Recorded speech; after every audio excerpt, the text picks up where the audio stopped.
রোজ রোজ তেল মশলা না খেয়ে এইভাবে একবার তেল ছাড়া হেলদি টিফিন রেসিপি তৈরি করে দেখতে পারেন। বাচ্চা থেকে বড় সবাই কিন্তু খুবই পছন্দ করবে। এইভাবে একবার হলো ট্রাই করুন, খেতে কিন্তু দুর্দান্ত টেস্টি হয় এই টিফিন রেসিপিগুলো। নমস্কার বন্ধুরা, অমৃতাদি কুকিং চ্যানেলে সবাইকে স্বাগত জানিয়ে আবারও হাজির হয়েছি। তো যে সকল বন্ধুরা ইউটিউব চ্যানেল থেকে দেখছেন তারা প্লিজ চ্যানেলটাকে সাবস্ক্রাইব করে আমার পাশে থাকবেন, আর যারা ফেসবুক থেকে দেখছেন তারা পেজটাকে ফলো করে রাখবেন। আর স্কিপ না করে পুরো রেসিপিটি দেখা অনুরোধ রইল, লাইক দিয়ে ভিডিওটি দেখবেন। তো আজকে আমি খুব কম সময়ে একটি টিফিন রেসিপি তৈরি করে দেখাবো। তো স্কিপ না করে পুরো রেসিপিটি দেখবেন, আশা করছি খুবই ভালো লাগবে। তো চলুন রেসিপিটি শেয়ার করা যায়। আর এখানে দেখুন বন্ধুরা, আমি আতপ চাল ভিজে নিয়েছিলাম, প্রায় আমি 1 ঘন্টার মতো কিন্তু ভিজে নিয়েছিলাম। আর দেখুন কি সুন্দর কিন্তু ফুলে ডাবল হয়ে গেছে। তো এখানে কিন্তু ঘরের চাল দিয়েও কিন্তু মানে ভাত খাওয়া চাল দিয়েও কিন্তু করা যাবে।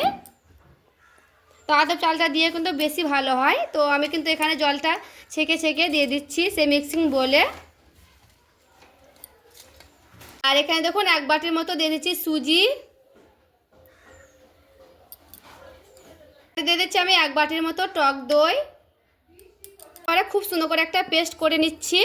দেখুন আমি কিন্তু খুব সুন্দর করে একটা পেস্ট করে নিয়ে চলে এসেছি। আর দেখুন কি সুন্দর একেবারে ক্রিমের মতো লাগছে, দেখে একেবারে ক্রিমের মতো কিন্তু হয়ে যাবে। আর দেখুন দানা দানা কিন্তু নাই, এখানে কিন্তু দেখে নিতে হবে, যদি একটু দানা দানা থাকে তাহলে কিন্তু আর একটু ব্লেন্ডারে ব্লেন্ড করে নিতে হবে। তো এখানে কিন্তু হয়ে যাবে। আমি সেই মানে মিক্সি বাটিটাকে একটু বুলিয়ে নিচ্ছি খুব ভালো মতো করে। আর এখানে দেখুন হ্যান্ডেলের সাহায্যে আমি খুব ভালো মতো করে কিন্তু ফেটিয়ে নিচ্ছি। দেখুন দিয়ে দিচ্ছি লবণ পরিমাণ মতো, বেকিং পাউডার। এরপরে খুব ভালো মতো করে আবারও আমি হ্যান্ডেলের সাহায্যে একটু মিশিয়ে নিচ্ছি। দেখুন এখানে আমি 2-3 মিনিট খুব সুন্দর করে কিন্তু ফেটিয়ে নিয়েছি। এটাকে ঢাকা দিয়ে রেখে দিচ্ছি প্রায় 5 মিনিটের মতো। তো চলুন চাটনি তৈরি করে নিচ্ছি যে এর সঙ্গে খাওয়ার জন্য। আমি একটা কড়াই বসিয়ে নিয়েছি, কড়াই দিয়ে দিচ্ছি অল্প পরিমাণে জল। তো যেহেতু আমি এখানে চাটনি করব টমেটো দিয়ে, তো এখানে আমি 2টো টমেটো দিচ্ছি। তো টমেটো দুটোকে কিন্তু আমি মানে গোটা গোটাই দিয়েছি। এরপরে আমি ঢাকা দিয়ে দিচ্ছি। তো ঢাকা দিয়ে একটু আমি ভালো মতো করে সেদ্ধ করে নেব টমেটোটাকে। আর এখানে দেখুন বন্ধুরা খুব ভালো মতো করে কিন্তু আমি টমেটোটাকে সেদ্ধ করে নিয়েছি। তো গ্যাসটাকে আমি বন্ধ করে নিলাম এখানে। আর এখানে একটু ঠান্ডা করার জন্য রেখে দিলাম টমেটো দুটোকে। এখানে দেখো সেই টমেটোটাকে আমি মানে সেদ্ধ করা টমেটোটা নিয়ে চলে এসেছি। আর এই যে খোসাগুলো এইভাবে আমি তুলে নিচ্ছি। খোসাগুলো কিন্তু অটোমেটিকই ছুটে যাচ্ছে, দেখে বুঝতে পারছেন। আর দুটোরই কিন্তু খুলে নিচ্ছি খুব ভালো মতো করে। দেখুন দুটো টমেটো কিন্তু আমার খুব ভালো মতো করে খোসাটা ছাড়িয়ে নিয়েছি। তো আর এখানে দেখুন টমেটোটা একটু ঠান্ডা হতে রেখে দেবো কিছুক্ষণ, 2-1 মিনিট রেখেছি। তো ঠান্ডাও হয়ে গেছে, অনেক মানে ঠান্ডা হয়ে গেছে পুরোপুরিভাবে। এখানে একটা মিক্সিং বোল নিয়েছি। তো এবার আমি দিয়ে দিচ্ছি সেই টমেটো দুটোকে। দেখুন ঝালের জন্য 2টো কাঁচা লঙ্কা দিচ্ছি। তো ঝালটা কিন্তু কম বেশি করে নেবেন, একটা দিতেও পারেন। আর এখানে দিয়ে দিচ্ছি আদা টুকরো কটা। এরপরে খুব ভালো মতো করে একটা পেস্ট করে নিচ্ছি। আর এখানে দেখুন একটা খুব সুন্দর একটা পেস্ট করে নিয়ে চলে এসেছি। এখানে দেখুন ওই কড়াইটা কিন্তু আবারও নিয়ে চলে এসেছি। তো কড়াইটা কিন্তু আমি চাপিয়ে নিয়েছি। অল্প পরিমাণে দিয়ে দিচ্ছি তেল, দিয়ে দিচ্ছি এখানে অল্প পরিমাণে 5 ফোড়ন, শুকনো লঙ্কা নিয়েছি। তো এরপরে আমি দিয়ে দিচ্ছি। তো একটু ভালো মতো করে গরম করে নেব। দেখুন এই সে মিক্সিং বোল যেটা মানে পেস্ট করে নিয়েছিলাম টমেটোটা, এবার আমি দিয়ে দিচ্ছি। এরপর একটু ভালো মতো করে নাড়াচাড়া করে নেব। অল্প পরিমাণে হলুদের গুঁড়া, লবণ, এরপরে একটু ভালো মতো করে নাড়াচাড়া করে নেব। দিচ্ছি স্বাদের জন্য একটু চিনি দিলাম, যেহেতু টক জিনিসে একটু চিনি দিলে বেশি ভালো লাগে খেতে, টক মিষ্টি খেতে ভালো লাগে তার জন্য। তো একটু ভালো মতো করে নাড়াচাড়া করে নেব, মানে একটু শুকনো শুকনো করে নেব। তো এইরকম কিন্তু হয়ে গেছে। তো আর কিন্তু বেশি শুকনো শুকনো করা যাবে না। এরপর আমি নামিয়ে নিচ্ছি, তারপরে দেখাচ্ছি। এদিকে আমার চাটনিটা তৈরি হয়ে গেছে, আর এদিকে কিন্তু আমার মানে রেস্টে রাখাও হয়ে গেছে। আর দেখুন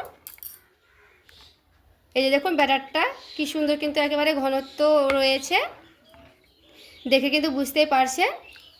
তো চলুন এগুলোকে ভেজেও দেখাচ্ছি। আর এখানে দেখুন একটা ফ্রাই প্যান বসিয়ে নিয়েছি। তো ফ্রাই প্যানে কিন্তু আমি অল্প পরিমাণে দিয়ে দিচ্ছি তেল। তো তেলটাকে কিন্তু আমি খুব সুন্দর করে মুছে নিচ্ছি। তো একটু ছিটা দিয়ে দিচ্ছি জলে। আর আমি ব্যাটারগুলো নিয়ে নিচ্ছি। দেখুন এখানে আমি দিয়ে দিচ্ছি ব্যাটারগুলোকে।